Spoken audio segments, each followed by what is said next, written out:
La Gran Guerra y la formación del siglo XX.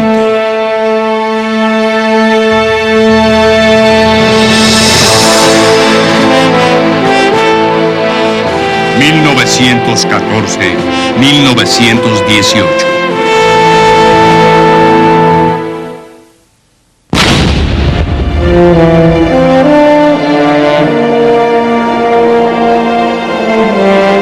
En 1917, Siegfried Sassoon estaba en el sur de Inglaterra, recuperándose de una herida de bala. Las torres del templo del pueblo de la tía Evelyn se veían azules contra el azul del cielo, y las sombras de los judíos irlandeses se alargaban en el jardín. Allá en Francia, las caravanas de heridos y enfermos se dirigían a los hospitales de campaña. Y en las líneas, la matanza continuaba porque nadie sabía cómo detenerla. Los hombres comienzan a preguntar por qué peleamos, escribió Dautrelle en su última carta. ¿Me pueden culpar hacer esa misma pregunta desde mi hogar?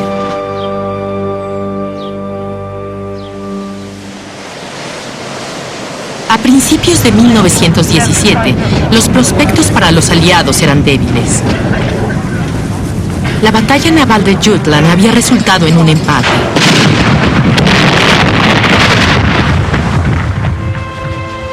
Lord Kitchener, el secretario de guerra británico, había muerto en el mar.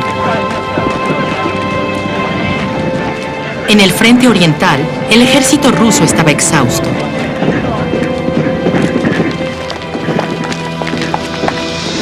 En el frente occidental, las matanzas de Somme y Verdun habían mermado los ejércitos francés y británico.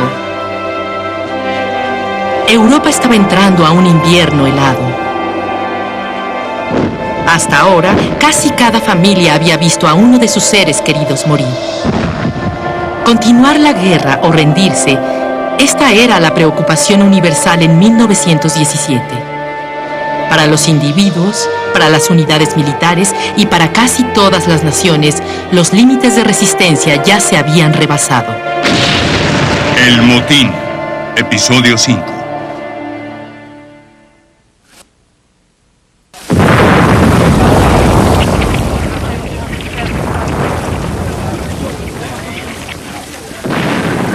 Cada semana, Wilfred Owen escribía a su madre desde el frente. 4 de enero de 1917. Mi querida madre, desde que llegué al puerto de Calais, no se me han secado los pies.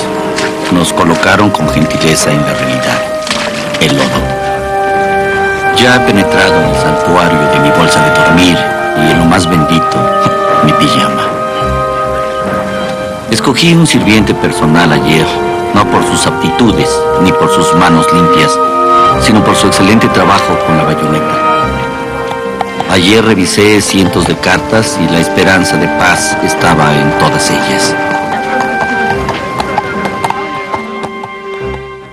Las cartas de Wilfred Owen son interesantes porque era un genio de la literatura y porque revela lo que pensaban los oficiales británicos.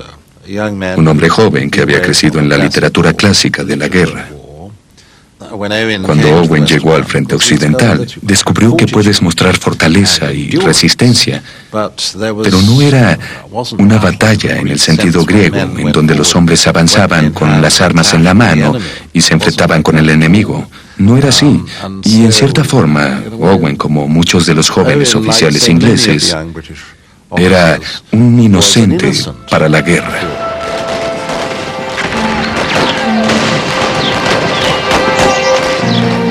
Es el convivir y el paso dulce de vivir en paz con nosotros.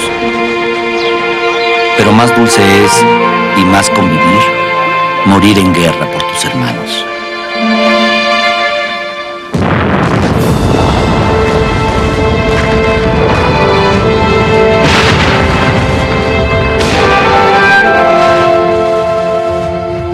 Comisionado como subteniente, Owen se unió al 2º Regimiento de Manchester en Somme. Fue el peor invierno de la historia. Mi querida madre, no tengo excusa por no haberte escrito en los últimos 4 días. No he estado en el frente, he estado en el frente del frente. Sostuve un puesto de avanzada en medio de la tierra de nadie.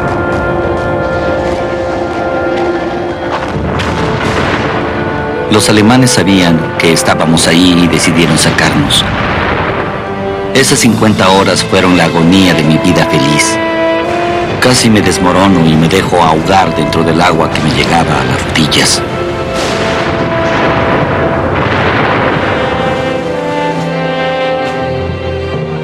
Supongo que puedo soportar el frío y la fatiga y encontrarme con los muertos como todos aquí.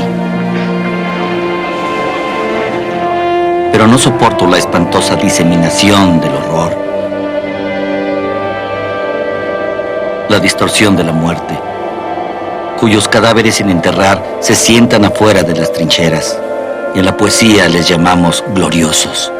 Pero convivir con ellos todo el día, toda la noche y una semana después regresar y encontrarlos todavía ahí, sentados ahí en grupos inmóviles, eso es lo que acaba con el espíritu de un soldado. Muchos soldados tenían que convivir con imágenes que no los dejaban en paz. Muchas de estas partes de cuerpos humanos eran usadas para sostener la misma trinchera. Algunos soldados encontraban gracioso el colgar sus cantimploras de agua sobre un brazo amputado o una pierna amputada. Esto no significaba que fueran irrespetuosos con los muertos. Convivían con la muerte. ¿Se puede uno imaginar las posibilidades de llegar a acostumbrarse a esas imágenes? Pero aquellos que no podían controlar sus sentimientos, interiorizarlos, los traían a casa con ellos, vivían con ellos, soñaban con ellos y se volvían locos a causa de ellos.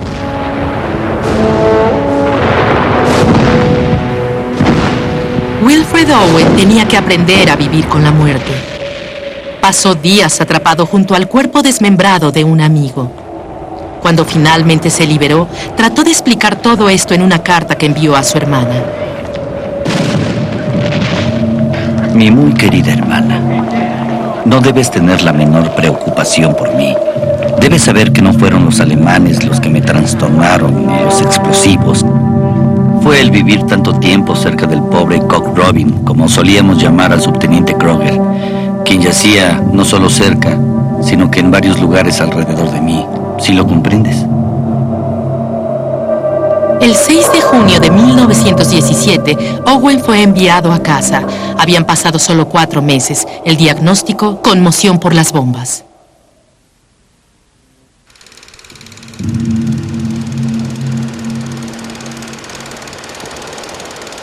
Los médicos de esa época describían esta enfermedad como un rechazo del sistema nervioso a la intolerable realidad.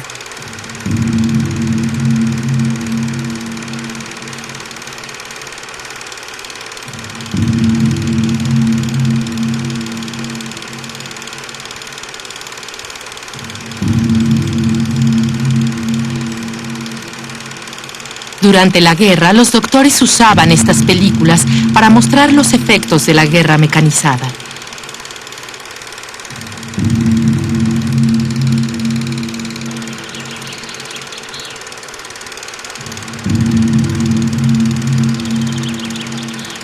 Estas películas se han guardado en los archivos de los hospitales por casi 80 años.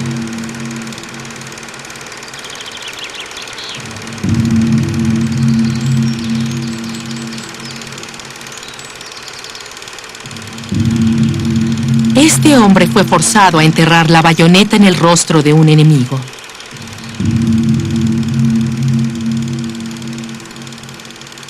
Este soldado no respondía a nada, excepto a la palabra bomba.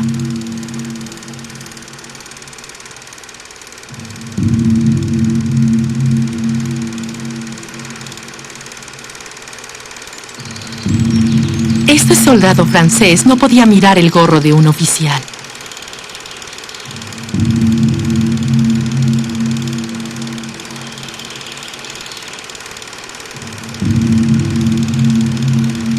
Era parte de la terapia filmar el proceso de su recuperación.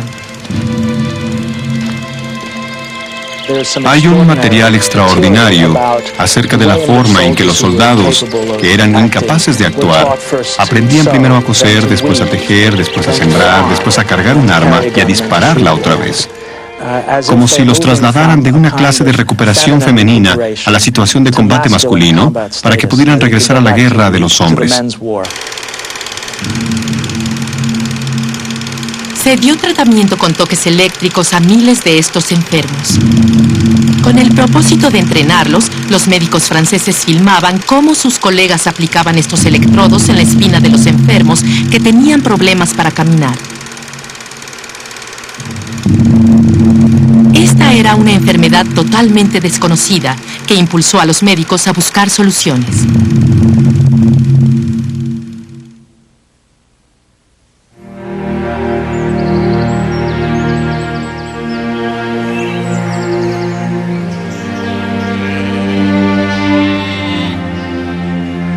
Desde el frente occidental, los médicos comenzaron a experimentar con otro tratamiento para esta enfermedad. La psicoterapia, tan conocida hoy en día, fue una innovación en 1917.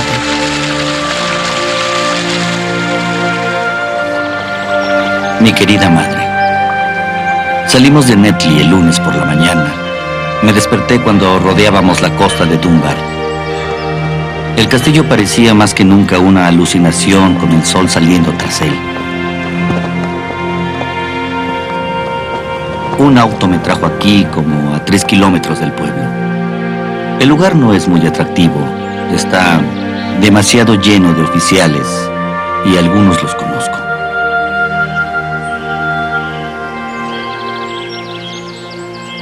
Wilfred Owen fue enviado a Craig Lockhart, en las afueras de Edimburgo.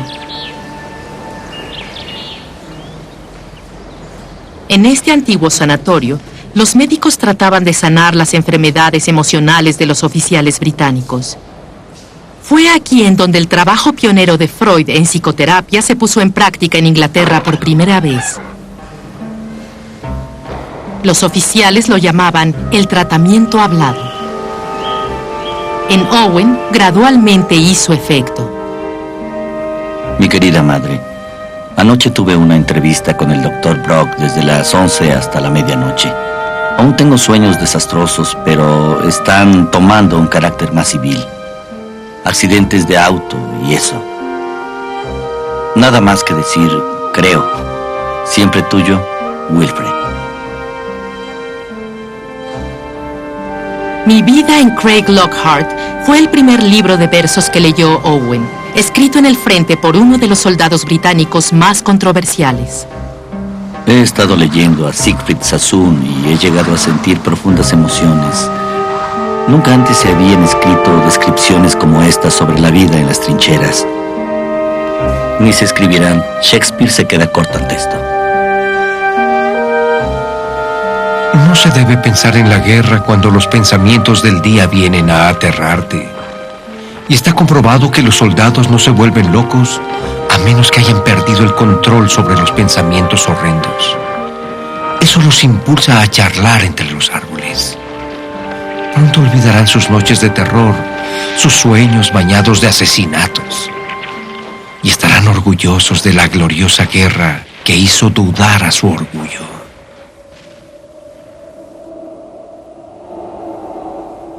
Siegfried Sassoon había tenido muchos encuentros cercanos con la muerte mientras estaba en el frente. Pero la guerra lo golpeó más fuerte cuando su hermano menor murió en Gallipoli en 1915. Su familia nunca se recuperó de ese golpe. Un amigo de Sassoon, Robert Graves, fue testigo de la gran pena de la familia cuando visitó la casa de Sassoon.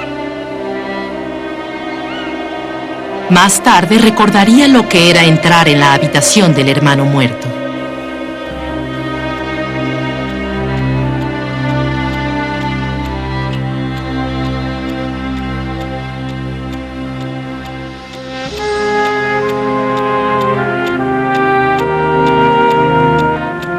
La madre mantenía la habitación exactamente como él había dejado. con las cortinas abiertas, las cobijas siempre limpias, flores y cigarrillos cerca de la cama. Los Sassoon no estaban solos en su dolor. Por toda Europa las familias estaban de luto y les era difícil olvidar a sus muertos. Muchos se refugiaron en el ocultismo. La primera noche que pasé allí, Sassoon y yo platicamos sobre la guerra hasta después de las 12.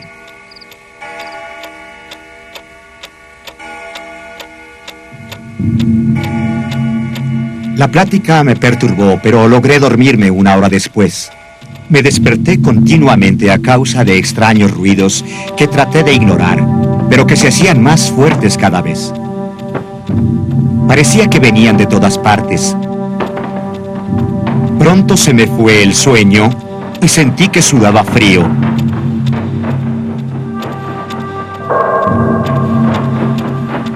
Como a las 3 de la mañana escuché un grito diabólico y una serie de risas, sollozos y gritos que me hicieron salir corriendo.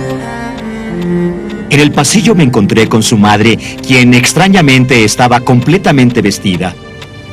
«No es nada», dijo. «Siento haberte molestado».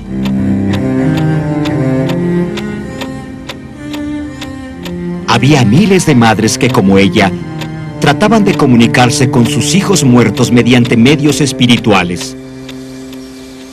En la mañana le dije a mi amigo, «Me voy de este lugar, es peor que Francia».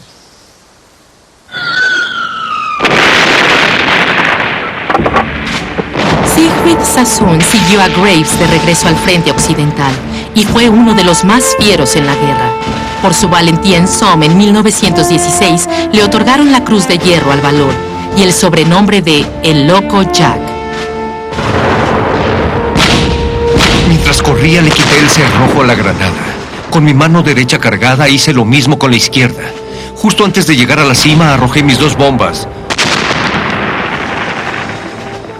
De pronto me encontré mirando hacia una trinchera con muchos alemanes dentro de ella. Para mi fortuna se estaban retirando.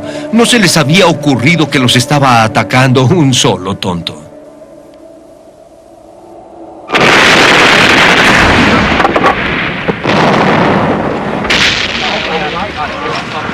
En abril de 1917, Sassoon fue herido en el hombro por una esquirla cuando dirigía un ataque a Arras.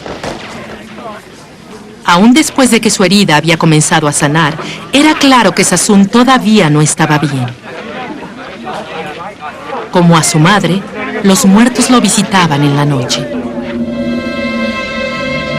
Cuando las luces se apagan y la guardia tiene un fuego que produce sombras y luces, entonces los horrores se arrastran por el suelo.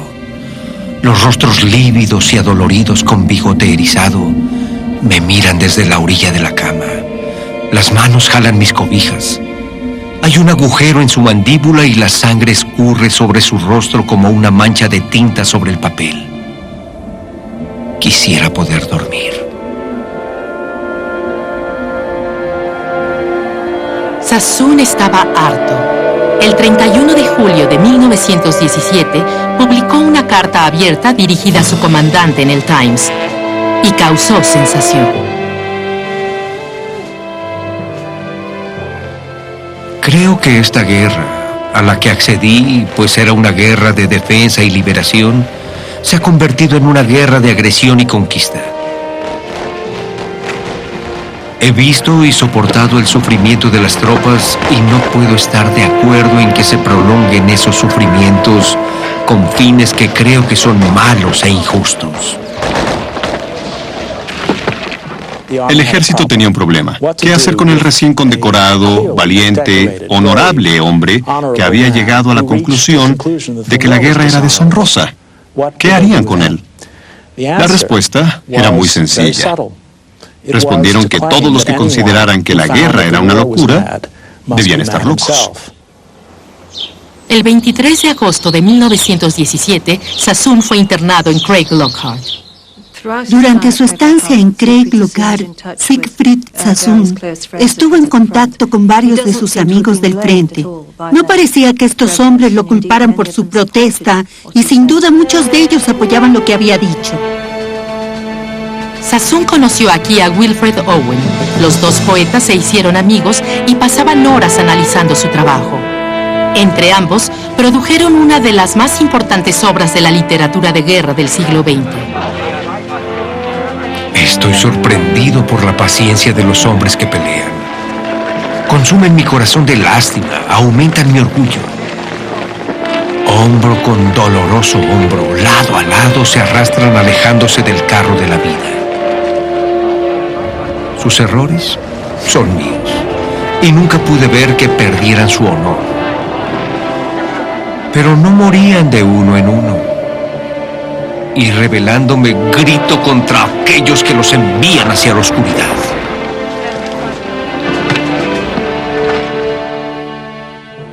Los poemas que Siegfried Sassoon escribió en Craig-Lockhart son lo mejor que escribió y lo más amargo. Tenía un sentimiento profundo por los hombres que estaban en el frente. Sabía que su protesta no había tenido efecto. Y al final, creo que se le sugirió en forma muy sutil que el continuar en Craig-Lockhart significaba que estaba huyendo. Y para un hombre orgulloso y valiente como Sassoon, eso era intolerable. Después de 3 meses de tratamiento, Sassoon regresó al frente, no por el bien de su país, sino por los hombres que había dejado atrás. El amor me llevó a rebelarme. El amor me trae de nuevo a vivir con ellos este infierno, y en sus ojos torturados leo el perdón.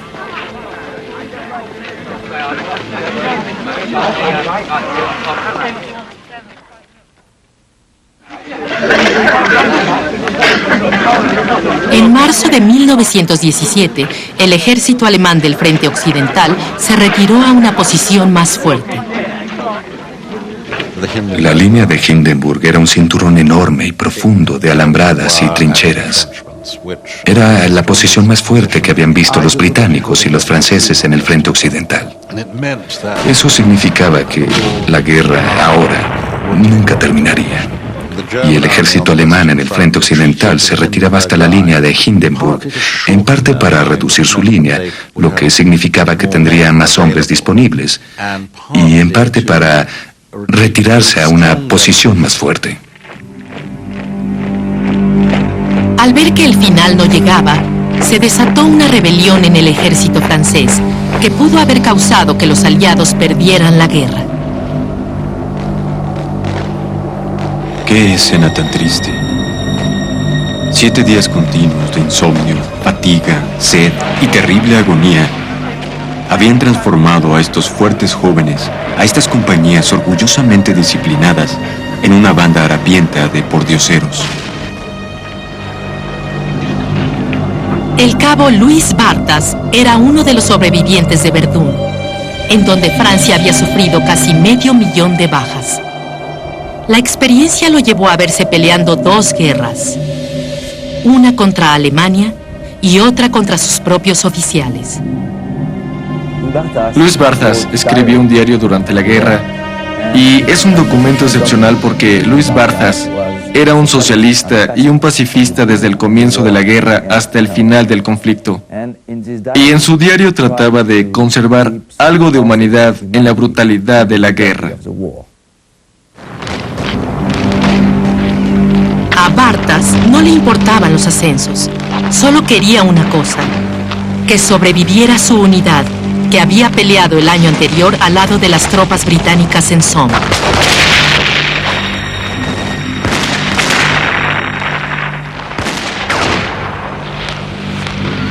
En una noche, fueron arrojadas más balas de cañón que en cualquiera de las campañas de Napoleón. Estos hombres, exhaustos, mal comidos, hacinados en las trincheras húmedas, recibían la orden de atacar a regañadientes. No todos pueden ser héroes.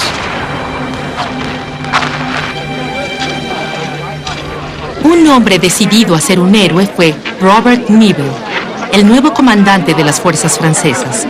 Deslumbrante, seguro de sí mismo y vano, Nivelle prometió nuevas tácticas para destruir las trincheras y ganar la guerra. El plan era pasar a través de las líneas alemanas y unirse al ejército británico al sureste de Arras. Nieve logró convencer a los gobernadores, a los políticos y a los generales de que sería capaz de romper el frente alemán. Y por esta razón, había un verdadero optimismo al final del 16 y comienzos del 17, en el ejército francés y en la opinión de los franceses acerca de la habilidad del ejército francés para destruir este frente.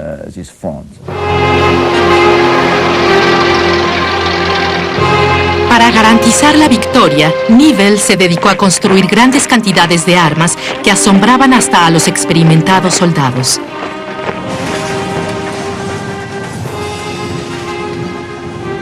Insistía en que la violencia, la brutalidad y la velocidad debían caracterizar la ofensiva. Mientras más fueran los soldados, mayor sería la victoria. El objetivo, éxito total en 24 a 48 horas.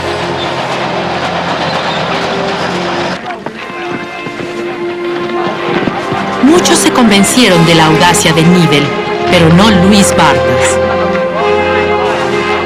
Nos habían leído una orden del día del gran ejecutor, general Nivelle. Decía, entre otras cosas absurdas, que la hora del sacrificio había llegado. Nadie se entusiasmó con la lectura de esta basura patriótica.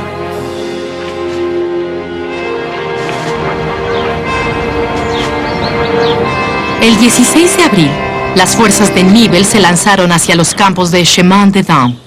El objetivo era destruir las líneas alemanas cerca de la ciudad de Soissons.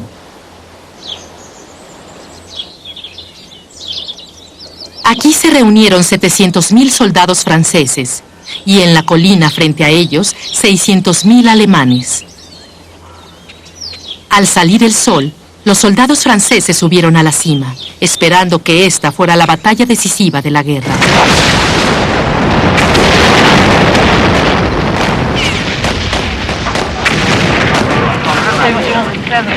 El plan era avanzar 9 kilómetros. Al ponerse el sol, las tropas habían avanzado solo 550 metros.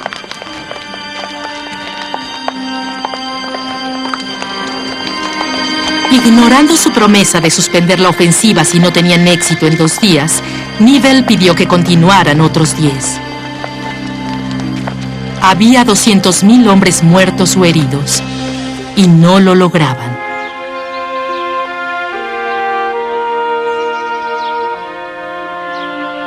A unas horas de que había comenzado la ofensiva, los soldados consideraron que la ofensiva era un fracaso. Estaba muy claro para ellos que era un fracaso.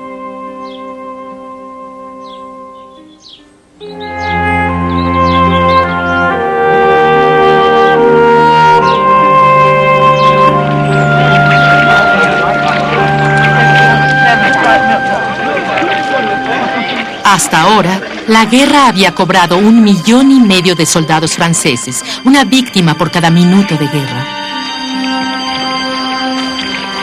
Los sobrevivientes habían llegado hasta el límite. Los soldados que regresaban a las líneas se quejaban, sintiéndose como ovejas que se encaminaban al matadero. 2 semanas después de la ofensiva, el único motín a gran escala del frente occidental se desató. Primero, grupos de hombres. Después, unidades completas se rehusaron a entrar en las trincheras.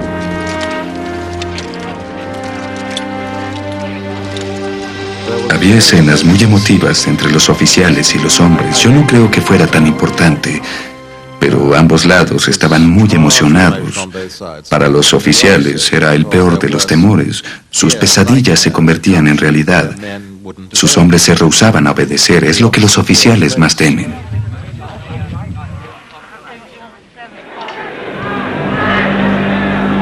Nuestro capitán llegó al lugar con una escolta policíaca. Trató de hablar, pero sus primeras palabras fueron ahogadas por la multitud. Hirviendo de coraje, pero impotente, ordenó que se llamara a filas. Los cientos de soldados desobedecieron y se mofaron de sus órdenes. Por 1 hora le reclamaron sus excesos. Para calmarlos, varios tiros fueron disparados al aire. Más unidades se rehusaban a regresar al frente. El regimiento de Luis Bartas comenzó a discutir la elección de nuevos oficiales. Para mi sorpresa, propusieron mi nombre como reemplazo del coronel. Imaginen, yo, un campesino desconocido, comandante del regimiento 296. No se podía creer. Naturalmente que me rehusé, porque no tenía deseos de que me ejecutaran ahí mismo. Nivelle fue incapaz de detener los motines. Si sus soldados no peleaban, los alemanes arrasarían con el país y ganarían la guerra. Por fortuna para Francia, no era esa clase de motín. Para los hombres, era la emoción de lealtad dividida porque eran leales a sus oficiales, quienes habían compartido sus sufrimientos, y eran leales a su país, pero no lo harían. No podían seguir atacando por más tiempo. Dijeron que no tenía caso, que no conseguirían nada, que habían muerto ya demasiados hombres sin lograr nada, y que defenderían a su país, que defenderían las trincheras en las que estaban, pero que no atacarían. La mitad del ejército francés participó en el motín. Los alemanes nunca se enteraron. Los soldados franceses nunca fraternizaron con los soldados alemanes. Los motines fueron, de hecho, como una huelga general. Durante esta huelga, los soldados trataron de negociar un nuevo balance de poder entre generales y soldados. Un balance de poder más favorable para sus propios intereses. De esta forma, los soldados ya no actuaban como soldados, sino como ciudadanos.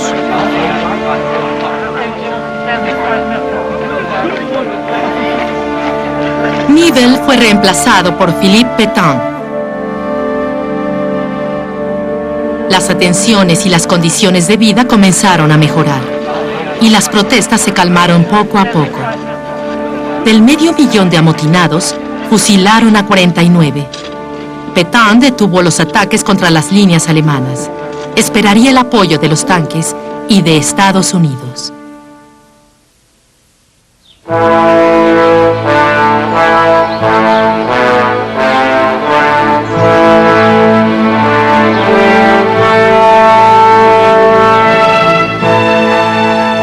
Individuos aislados, unidades militares, naciones enteras. Los motines se extendieron como se extendía la guerra. En Rusia, no solo un ejército, sino una nación entera se rebeló. Después de 3 años de sacrificio, ningún país había sufrido más que Rusia. Al quedar varado en el frente occidental, Alemania decidió penetrar en el frente oriental, haciendo que los rusos tuvieran miedo de seguir luchando. Casi 2 millones de soldados rusos habían muerto. Una inspirada soldadera rusa, una joven mujer, describió los sucesos. El invierno fue severo y la vida en las trincheras insoportable. La muerte era un visitante bienvenido. Hubo muchos casos de hombres que quedaban enterrados y morían congelados. Pero éramos pacientes, como verdaderos hijos de la madre Rusia.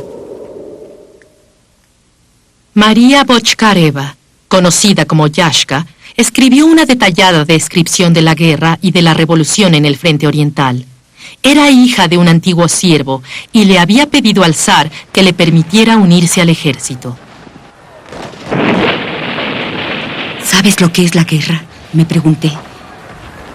No es algo para mujeres. ¿Eres suficientemente fuerte como para derramar la sangre y soportar las privaciones? Escudriña tu alma y busca una respuesta verdadera y valiente. Y fui lo suficientemente fuerte para contestar sí.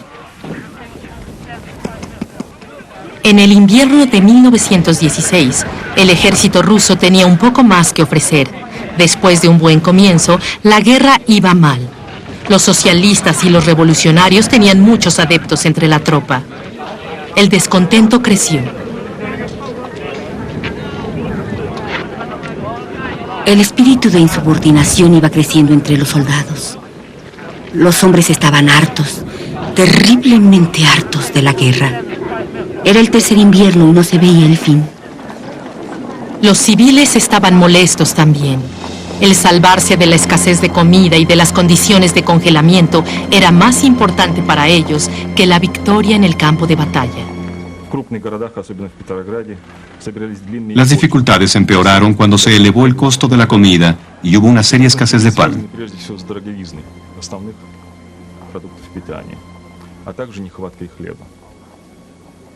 Se culpó al gobierno, pues en realidad era responsable de la falta de pan.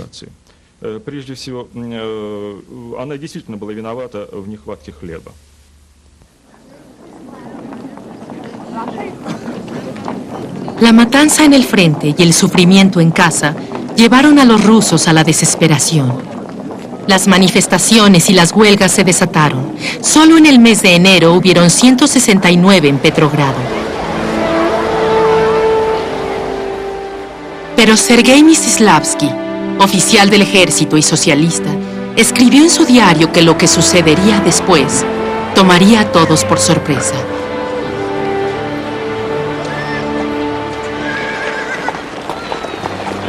La revolución nos encontró como a las tontas vírgenes del Evangelio, dormidos.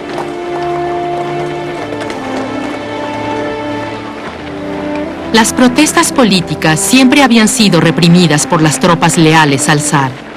Pero esto no sucedió el 24 de febrero de 1917. Después de 3 años de guerra, muchos soldados, entre ellos Mstislavski, eran simpatizantes socialistas y compartían el enojo del pueblo. Les ordenaron disparar a los civiles y en lugar de eso dispararon a sus oficiales y se unieron a la gente. La revuelta del ejército transformó el reclamo por pan en una revolución.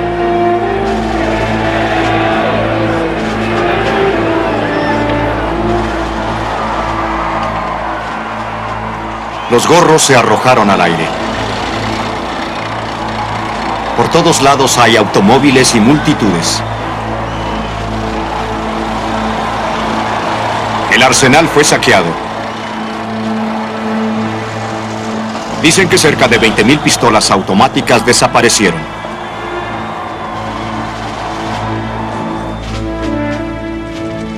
El Estado estaba consternado. Las estaciones de policía fueron incendiadas por multitudes furiosas. Las prisiones fueron atacadas y los prisioneros liberados.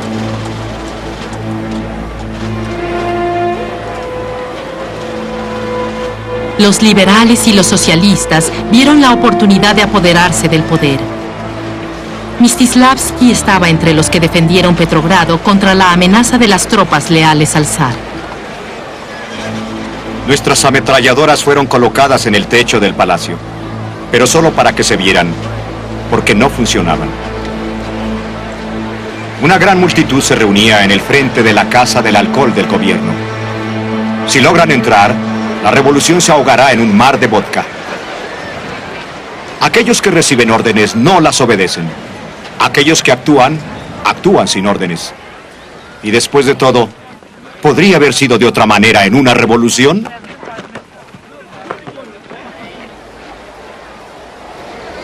En una semana de levantamientos, el zar abdicó. Le cedió el poder a un gobierno provisional de miembros del Parlamento y líderes industriales. Yashka describió cómo se recibieron las noticias en el frente. El milagro había sucedido.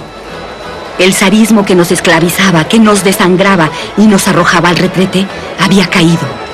Hubo lágrimas de felicidad, abrazos, danzas. Todo parecía un sueño, un maravilloso sueño. En las ciudades, conforme se difundían las noticias, la gente festejaba en las calles.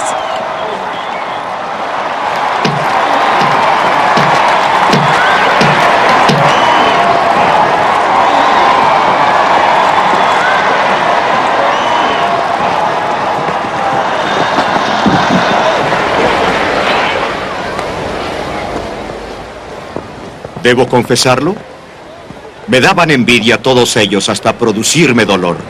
Toda esa gente feliz, con miradas brillantes como el cristal, que sinceramente creían que todo había terminado. Conforme escuchaba a los oradores que se sucedían, ladrando los mismos sonidos acerca de la libertad, en el foro, de pronto, las claras, tranquilas y duras palabras de mi esposa vinieron a mi mente. ¿Terminó o no? No puede terminar, no se ha derramado suficiente sangre.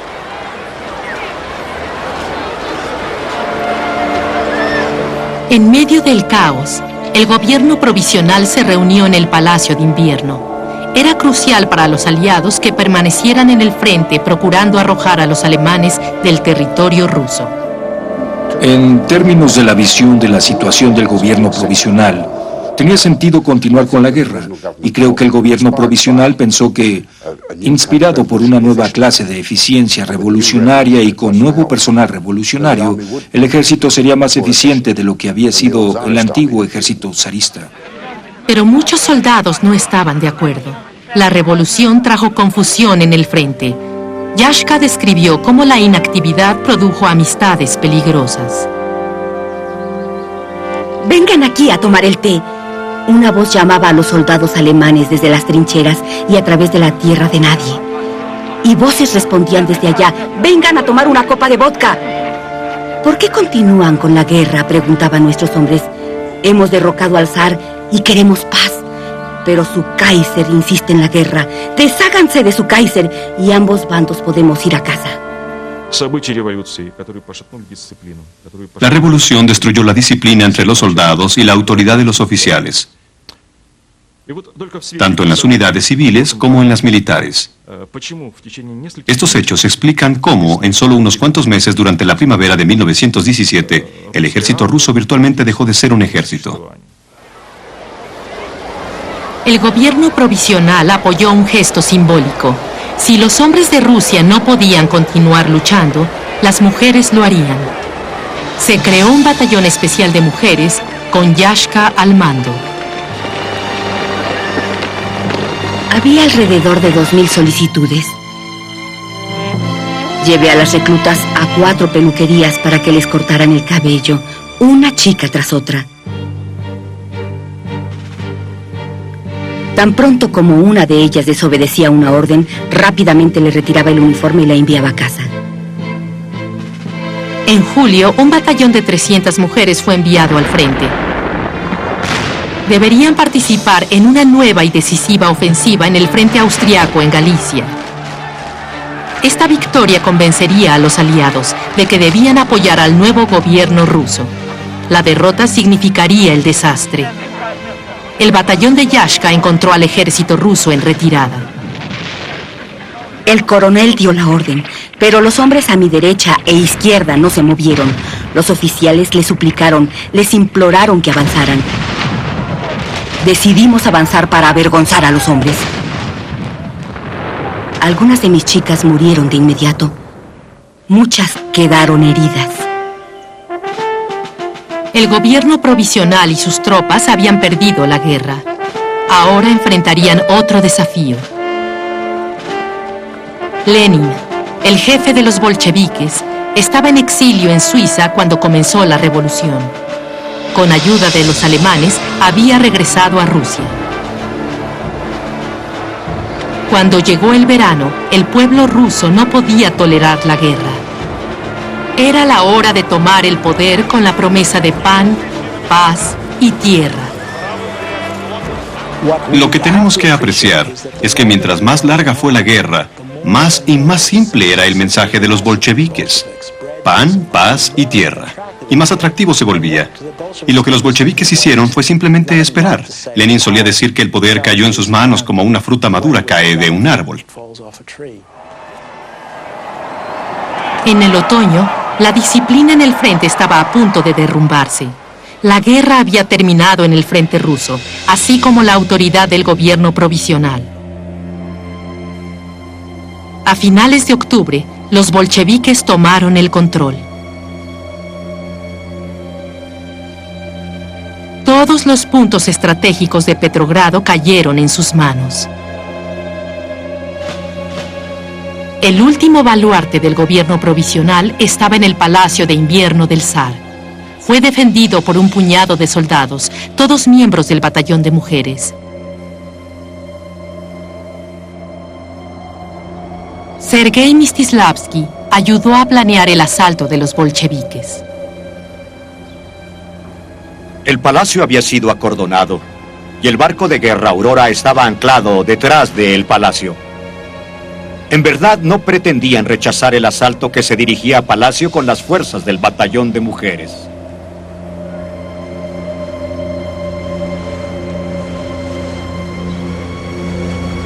La propaganda comunista mostraba la explosión del Palacio de Invierno como el punto más importante del gran movimiento histórico.